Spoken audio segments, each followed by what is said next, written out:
భారతీయ stock మార్కెట్లు వరుసగా మూడవ సెషన్లోనూ భారీ నష్టాలను చవిచూశాయి. దేశీయ సూచీలు అత్యంత కీలకమైన ఒడిదుడుకుల మధ్య కొనసాగాయి.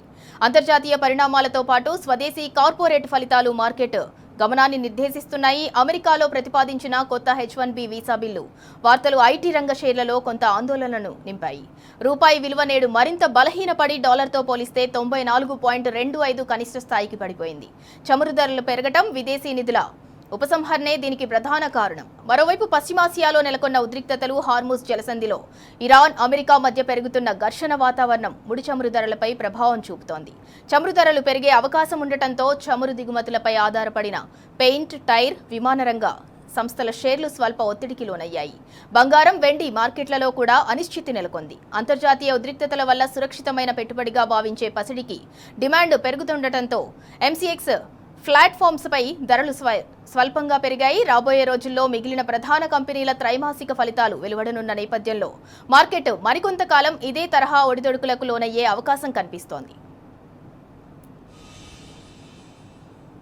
ఇక ఇదే అంశానికి సంబంధించి మరింత సమాచారం ఢిల్లీ నుంచి మా ప్రతినిధి సురేష్ అందిస్తారు. సురేష్, ఒక పక్క అమెరికాలో ప్రతిపాదించిన కొత్త H1B వీసా బిల్లు వార్తలు ఐటీ రంగ షేర్లలో అయితే కొంత ఆందోళన కలిగించాయి. దీంతో స్టాక్ మార్కెట్లు అయితే నష్టాలను చవిచూశాయి.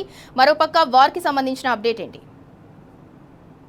భారత్ స్టాక్ మార్కెట్ల పరిస్థితి చూసుకుంటే సింధూర ఇవాళ క్లోజింగ్ సమయానికి 983 పాయింట్లు కోల్పోయింది. నిఫ్టీ 23,900 కంటే దిగువకు పడిపోయింది. మార్కెట్ వరుసగా మూడో రోజు కూడా నష్టాల్లో ముగిసింది. గ్లోబల్ టెన్షన్, ఇరాన్, అమెరికా ఉద్రిక్తలు పెరగడం వల్ల, అలాగే ఆయిల్ ధరలు పెరగడం, మార్కెట్ సెంటిమెంట్ దెబ్బతినడం కారణంగా ప్రధాన కారణాలుగా ప్రస్తుతం ఇండియన్ మార్కెట్ డౌన్ ఫాల్ మొదలైనటువంటి పరిస్థితి కనపడుతుంది. ఐటీ స్టాక్స్ భారీగా పడిపోవడం, ఇన్ఫోసిస్, TCS ఐటీ కంపెనీలు కూడా మొత్తం ఐటీ ఇండెక్స్ 4 నుంచి 5% వరకు క్షీణించినట్టుగా ఈ రోజు నుండి మార్కెట్ల ప్రకారం మనకు తెలుస్తున్నటువంటి సమాచారం. విదేశీ పెట్టుబడిదారులు మార్కెట్ నుంచి డబ్బును వెనక్కి తీసుకుంటున్నారు. దీనివల్ల రూపాయి కూడా బలహీనపడుతుంది. దాని కారణంగా ప్రధానంగా మార్కెట్లు పడిపోయినటువంటి పరిస్థితి కనపడుతుంది. ఒకవైపు మార్కెట్ సూచి చూసుకుంటే 6 వొలటాలిటీ పెరగడం జరుగుతుంది. దాని కారణంగా అన్సర్టనిటీ ఎక్కువగా ఉండడంతో మార్కెట్లో డౌన్ ఫాల్ పరిస్థితి కనపడుతున్నటువంటి situation.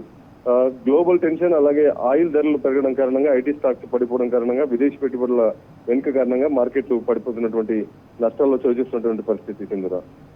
Right, thank you Suresh.